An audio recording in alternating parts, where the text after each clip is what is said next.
আসসালামু আলাইকুম, আশা করি সবাই ভালো আছেন। তো চলেন কিছু নতুন আরবি ভাষা শিখি। আমি আছি তোমার বাসার নিচে অর্থ হলো আনা মজুদ, ইনতা বেত তাহাত। আনা অর্থ আমি, মজুদ অর্থ আছি, ইনতা অর্থ তোমার, বেত অর্থ বাসা, তাহাত অর্থ নিচে। তোমার রুমের দরজাটা বন্ধ করো। ইনতা গুরফা বাব সাক্কার অর্থ হলো তোমার রুমের দরজাটা বন্ধ করো। ইনতা অর্থ তোমার, গুরফা অর্থ রুম, বাব অর্থ দরজা, সাক্কার অর্থ বন্ধ করা। 2 মিনিট, আমি এক্ষুনি আসছি। ইতনিন দেকিগা আনাইজি আলহিন। ইতনিন দেকিগা অর্থ 2 মিনিট, আনাইজি মানে আমি আসছি, এক্ষুনি মানে আলহিন। এখন বাইরে বৃষ্টি বৃষ্টি আসতেছে। আলহিন বাররা মাতার ইজি। আলহিন অর্থ এখন, বাররা অর্থ বাহিরে, মাতার অর্থ বৃষ্টি, ইজি অর্থ আসতেছে। জলদি আমার রুমে আসো। তাল আনা গুরফা সুরা সুরা মানে আমার রুমে তাড়াতাড়ি আসো। তাল অর্থ আসা, আনা অর্থ আমার, গুরফা অর্থ রুম, সুরা অর্থ তাড়াতাড়ি।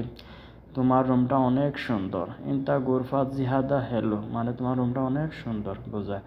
ইনতা অর্থ তোমার, গুরফা অর্থ রুম, জিহাদা অর্থ অনেক, হেলো অর্থ সুন্দর।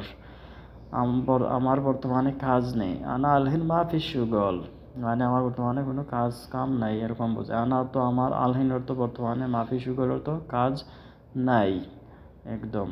আমি এখানে এসেছি। আনা ইজি হেনা অর্থ হলো আমি এখানে এসেছি। আনা অর্থ আমি, ইজি অর্থ এসেছি, হেনা অর্থ এখানে।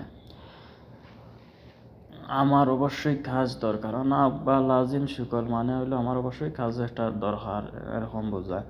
আনা অর্থ আমার, আবগা অর্থ লাগবে, লাজিম অর্থ অবশ্যই, সুগল অর্থ কাজ। আমার একজন কর্মচারী দরকার। আনা আবগা ওয়াহেদ আমের মানে হলো আমার একজন কর্মচারী দরকার। আনা অর্থ আমার, আবগা অর্থ লাগবে, ওয়াহেদ অর্থ একজন, আমেল অর্থ কর্মচারী। তোমার এখন অবশ্যই যাওয়া উচিত। ইনতা লাজিম রু আলহিন মানে তোমার এখন অবশ্যই যাওয়া উচিত। ইনতা অর্থ তুমি, লাজিম অর্থ অবশ্যই, রু অর্থ যাওয়া, আলহিন মানে হলো এখন। সে এখানে কাজের জন্য এসেছে। হুয়া ইজি হেনা আসান সুগল মানে সে এখানে কাজের জন্য এসেছে। হুয়া অর্থ সে, ইজি অর্থ আসছে, হেনা অর্থ এখানে, আসান অর্থ কারণ বা জন্য, সুগল অর্থ কাজ। আমি তোমাকে দিতে আসছি এখানে। আনা ইজি হেনা কিন্তা জীব মানে হলো আমি তোমাকে এখানে দিতে আসছি। আনা অর্থ আমি, ইজি অর্থ আসছি, হেনা অর্থ এখানে, ইনতা অর্থ তোমাকে, জীব অর্থ দিতে বা দেওয়া বোঝে। আজ আমার শরীর ভালো নেই। আলিম আনা জিসম মা মু কয়েস মানে হলো আমার শরীর আজ ভালো নেই।